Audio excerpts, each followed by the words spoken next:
So last time I was here, I was telling you a story about a neighborhood in Houston and the work we did there. And it was a great big story because it was the worst neighborhood in the whole city, and it was the highest juvenile crime zip code in the whole country. And we came out of that neighborhood with a brand new story. And we told it to everybody in the community, everybody that would listen to us. And we gave a whole bunch of what we call I had no idea tours. That's the tour you take in your own city where you find out things you didn't know anything about. We gave a lot of those, and we talked to people about a whole different thing that was going on in Gulfton, and these amazing people that had come from all over the world to plant their dreams right there in our city, and what they represented in terms of a resource. And we were raising $25 million to change this community. And it was like 2008. So that wasn't really a good year for fundraising, in case you've forgotten. And you know, in 2008 in Houston, we actually had this hurricane, Ike.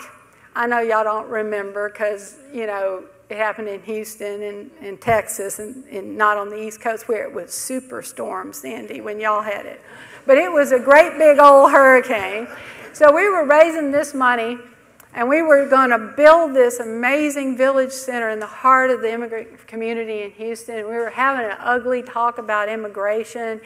And we went down to the city with our plans.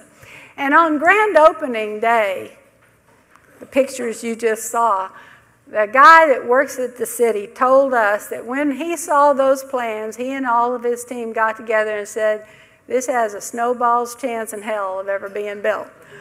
Well, he was standing there on the day it was open, and our snowball did pretty well.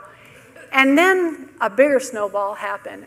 People started to come and look at this project, and they started studying the way we had done it. And folks started writing about us. All kinds of people wrote about us in all kinds of publications, and you can go and read those. And they'll tell you the 4 things that they thought were really revolutionary about what we had done. But I got to tell you that they weren't so revolutionary from where we stood, because we were doing what we had always done. We were looking into neighborhoods and communities, and we were looking for what was right about them. And we were working hard to do things in a holistic way, because we don't transform the community on the backs of one element. Because we all want to live in a community with schools and financial institutions that we trust.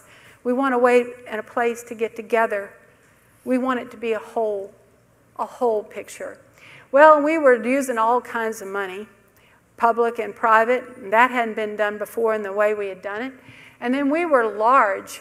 And in community development world, large is uncommon. So we had scale and all of that good stuff that comes with being big. But we knew how to be small, too, where we needed to be. So I want you to come and visit us, because this talk is really for everybody that wants to change community. Everybody that really cares about their whole city. For those of you who haven't written off the neighborhood and the community that just doesn't work the way people think it ought to, I want you to come down and visit, because we'll tell you all the details of how we got there. But what I want to tell you today is the wisdom that came. I want to share the wisdom that came from this, because this is where you have to start. You can't do this work if you're still waiting. If you're still waiting for Congress, I don't know, you can't do anything at all, right?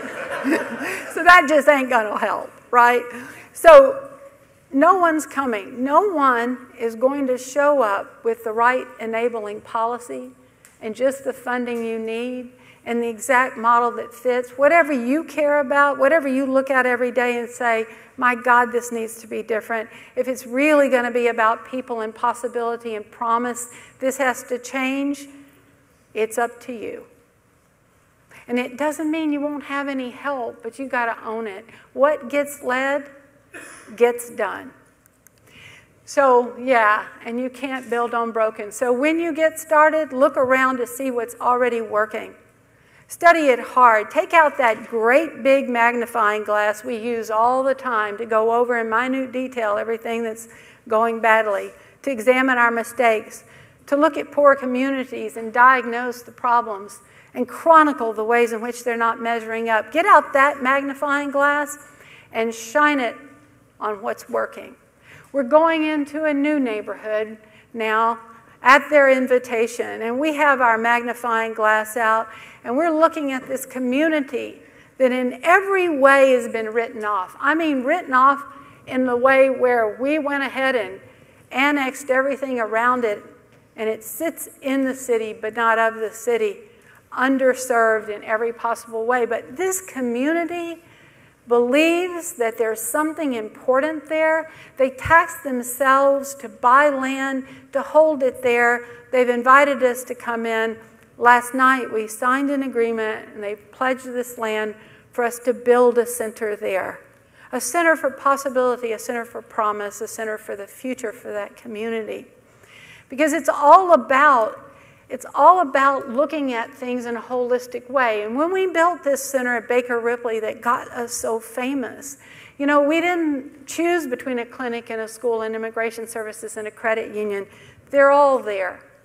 So in this next community, we're looking to them to say, what are you hungry for? What are you trying to get done out here? What's already working? Because we want to build on that. And it starts with doing what you can with what you have, just the way the community of Aldine has done. They put together some money. They bought some land. They've committed that land to us so that we can come and build a roof over the community aspirations. See, a lot of times when we want to help, we think we already know. We know what people need, right? We can look at them and tell that school's not working, that community's not functioning the way it's supposed to. And the story in Aldine's a little bit like that. Everybody's talking about the dropout rate. A lot of the kids don't finish high school. A lot of the people are working very hard for very little money. So everybody thinks they know what's going on there. But what's really, really happening is those kids are dropping out of school and they're working in their parents' business. And everybody in Aldine has a job and a hustle because that's what it takes. So there's possibility there to support the entrepreneurial efforts, to find a way for kids to get credit for working like they're adults when they're not. There's a whole different way of looking at it. And if you listen deeply, if you listen without preconceived notions and ideas about how much better off people would be if only they did things your way, sometimes when folks ask us for help, we don't help, we colonize. We move in with our own set of ideas and we apply a solution. Through all of this fame and fortune that came to us, well, let's see, it's been more fame than fortune. I'm waiting on the fortune. All of it, people said, you're a national model. And I said, no, we're not. We're not trying to be anybody's model. Because what we're going to do in every community is go in with the same set of questions. What's working? What's strong? What's life-affirming in this community? What makes it whole? What makes this place feel like home? And we're going to work side by side with those people to build on those aspirations, on the things that people are trying to get done in their lives. So you need a big why to get a big we. None of this gets done with a few people. We're going to raise $50 million. We've already started for these next two communities we're working with. A lot of people are going to have to give a whole bunch of money. And then, just like last time, by the end of it, we'll be digging in the sofa cushions to get the last few nickels that we can find. But while we're doing this, this is another powerful thing to understand about community development, how we change things. There can be no us and them. You know, we can't do this whole thing about, well, here's some people that are really struggling and they're underserved and it's your fault, write a check. There's no we in that. We can't raise money from people and get their support and make a change in a community if we treat them like a pocketbook and not a person. So all the compassion and understanding and sensitivity and caring concern we bring to the people about whom we have the greatest concern, we better bring it right over to the people that we hope will help us. Because it has to be about all of us. I love our city. I love our city because so many of the leaders in Houston really understand that we can't get there if we don't all get there. And so but this is not easy. It takes a lot of work. It takes sort of the unglamorous work of contracts and planning and hiring about 1,200 people that and keeping up with 7,000 volunteers. And this is all the work that we're doing. And at times, we ask ourselves, how do we deal with the regulations and the challenges of all kinds of funding? What do we do when the money's slow in coming, or it comes at the wrong time, it comes in the wrong way, it comes in some siloed fashion, when we're trying to do holistic things? Well, every time we get a little confused, we go back to the well of meaning, the big why. What are we doing? Why are we doing it? What do we believe about people? Well, I believe everyone counts. I believe everyone matters. My whole purpose, my whole life has been devoted to those really hungry people.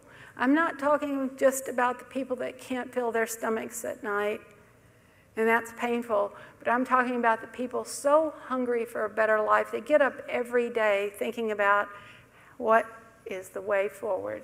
Is there a place for me in the world? If I do all I know how to do, as well as I know how to do it, can I make a path from where I am to a different way of life? See, I just believe that you can build a great city with people like that, with that hunger. I think you can build a great country with people like that. I think that every day in every way, we need to resource those people that are building a life out of their own imaginations. People trying to find a way forward because they want something different than the life they were born to. So that's who we work with. And these little faces you see, these kids have been with us several years now at the Baker Ripley School. And I bet all of you remember your second and third grade teachers. I bet you do. I bet you remember your best friend in third grade. And see, once you get these projects going and everybody starts looking at them, they don't just tell you it's great. They also tell you all the ways in which it isn't replicable and not scalable and isn't this and isn't that and it ought to be more of this and more of that. I often felt like I was in Cora's line. You know, the part where I can be bigger, I can be shorter and taller. And, you know, it's like in community, the world of community development, the minute you get it done, somebody changes the definition of success. But you see, it doesn't bother me because that's my definition of success. For these kids, it's permanent. They'll sit in a chair like you one day and remember their best friend, the teacher that cared about them, the community that surrounded them, and all the people at neighborhood centers that believed in them. And that's permanent. You can't undo that. And that's life-giving and affirming. And that's how we move forward as a city. It's how we move forward as a country. Thank you so much.